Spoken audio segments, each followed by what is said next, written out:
Shalom. It's following Yahshua. I really want to hit this, and I don't intend to offend anybody. But you all know I talk about all sorts of things, husbands and wives. But this is about the sisters. For those who are Israelites indeed, those who are daughters of Sarah. Not the worldly woman. This is not for you, worldly woman. This is not for you, wicked woman. This is for the daughters of Sarah. I want you to try something. Shh. Shh. Quiet. It is a shame today that women know how to destroy using their mouth more than they ever have how to build. It's sad that today the women know how to manipulate and not build up their husband. They'll build up other men before they build up their husband. You'll see that. I've seen it happen countless times where that sister will get in front of me or get in front of an elder, and I'll be talking with her and her husband, and I can always always tell because I look at the husband's face. But she'll be talking, and let's say I'll cut in. I'll test it. I'll cut in intentionally. Especially if this brother has already kind of let me know what's going on. I'll cut in intentionally, and she'll be quiet. Not say a word, not feel the need to overtalk me. But then, when her husband and her are talking, she'll cut in on her husband all day long and expect him to be quiet, overtalk him, and you see this thing, you're looking like, that's deception, that's Jezebel, that's wickedness. Why are you giving me more respect than your head? Why are you giving me more respect than your covering? There's no way in hell you should be listening to me and my words over that of your husband.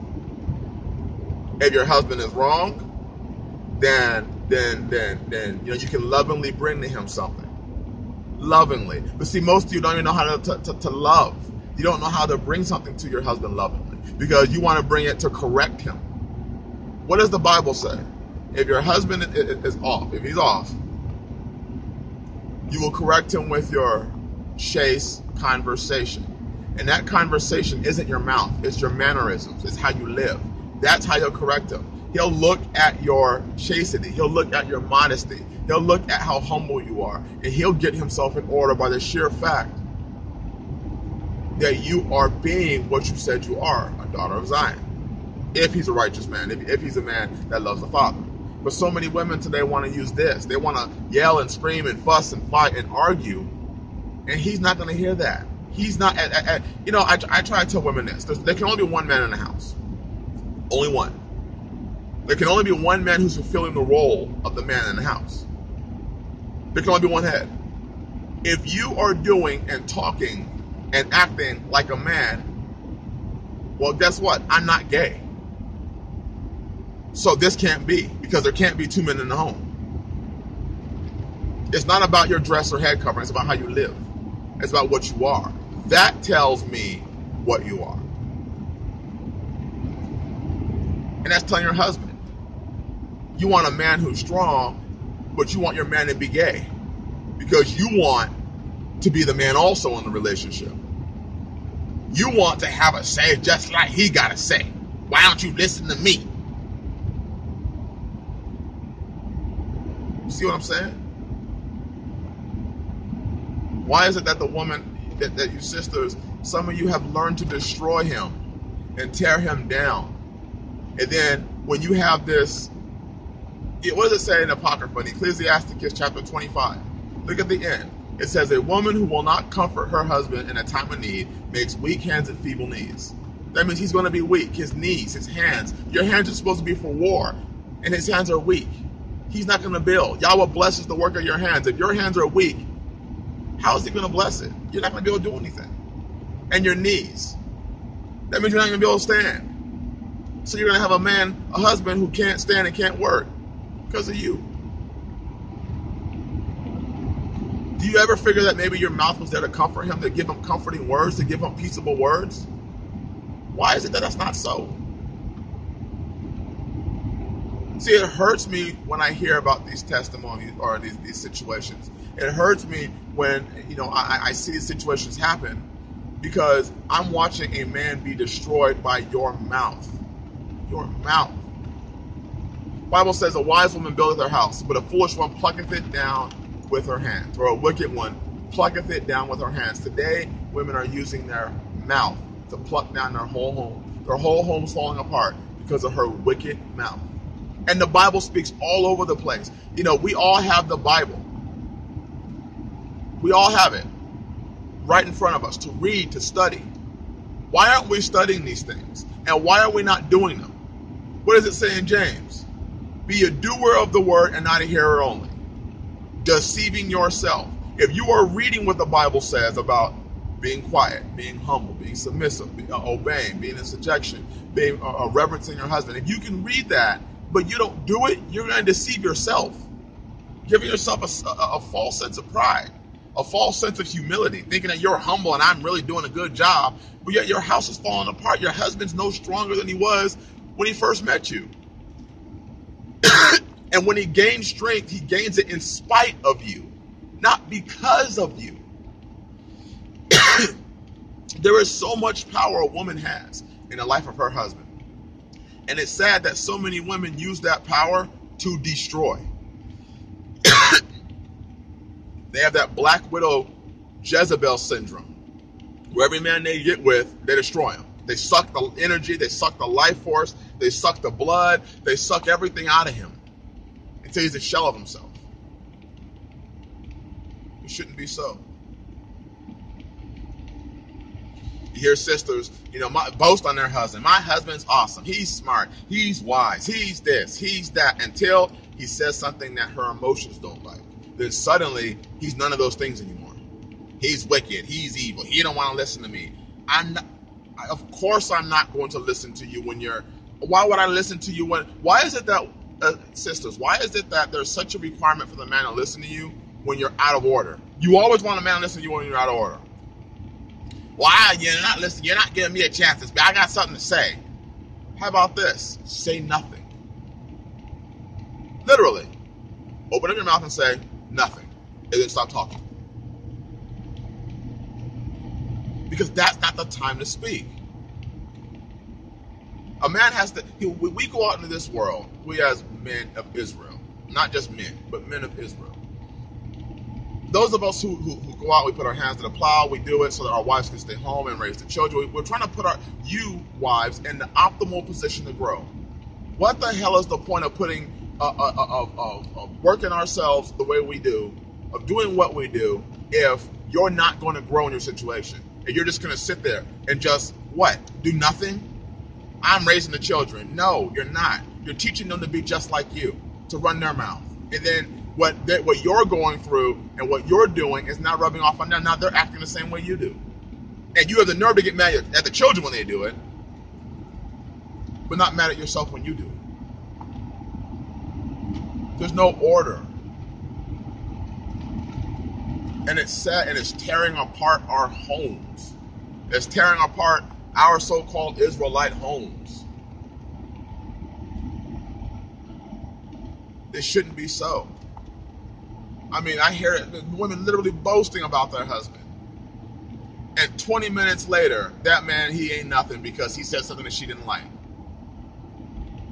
But yet you watch the fruit of his labor, and that man's getting things done. In spite of you, sister. In spite of you. See, when we came this way, you get baptized and everything, you put the head covering on, you put the skirt on, all that was supposed to symbolize, all that external transformation was supposed to symbolize an internal transformation. That's what it was supposed to symbolize. It was supposed to symbolize the internal of you changing. Women have a heart. How are you going to assimilate with your husband? Assimilate. How do you do that? When you are constantly badgering, bickering, arguing. He can't tell you anything you've done wrong, because if he does, it becomes a situation for you to try to tell him what he did wrong. I don't understand. Are we going to live the Bible, or are we going to live our opinion mixed with the Bible? The Bible says, what concord has the Messiah with Belial? You can't have the world and the Messiah. You can't have sweet and bitter water. You can't have fresh and salt water. But this is what a lot of you sisters are trying to do. You're trying to still have the ways of the world inside of you. Have the lips of the world, the tongue of the world, the words of the world, and the power of the world while you say you're living righteous. You're trying to mix all that with what the word says you're supposed to do, and you can't do it. Only one can exist. And if you bring the world in you, God will leave. He will leave. He has no need to hear from you. Just like your husband does not want to hear that. What does the Bible say? When we as men are transgressing, he turns his back on us. Read Proverbs chapter 1. Read the end of the chapter. It talks about he will laugh at our calamity. He doesn't want to hear it. He turns his ear from us. Sisters, why would he want to hear from you when you are out of order and approaching him? If you want to bring something to him, he's like, I don't want to talk about it right now. That he doesn't want to talk about it. It's not the time. Well, nigga, I've been trying to approach you this day 5 times, and every time I tell you, you don't want to. That's not it. And brothers, you got to open yourself up to talk to your wife or wives. So these things can be solved, but a lot of times we don't want to listen to you because we know what spirit is speaking. We know that Jezebel is behind your lips right now. And we have a choice. We can be Elijah and run, or we can be Jehu. Damn it, Jehu's rising up. And I'm hearing testimonies of Jehu rising up. And they're casting Jezebel. They're telling the eunuchs to cast Jezebel down.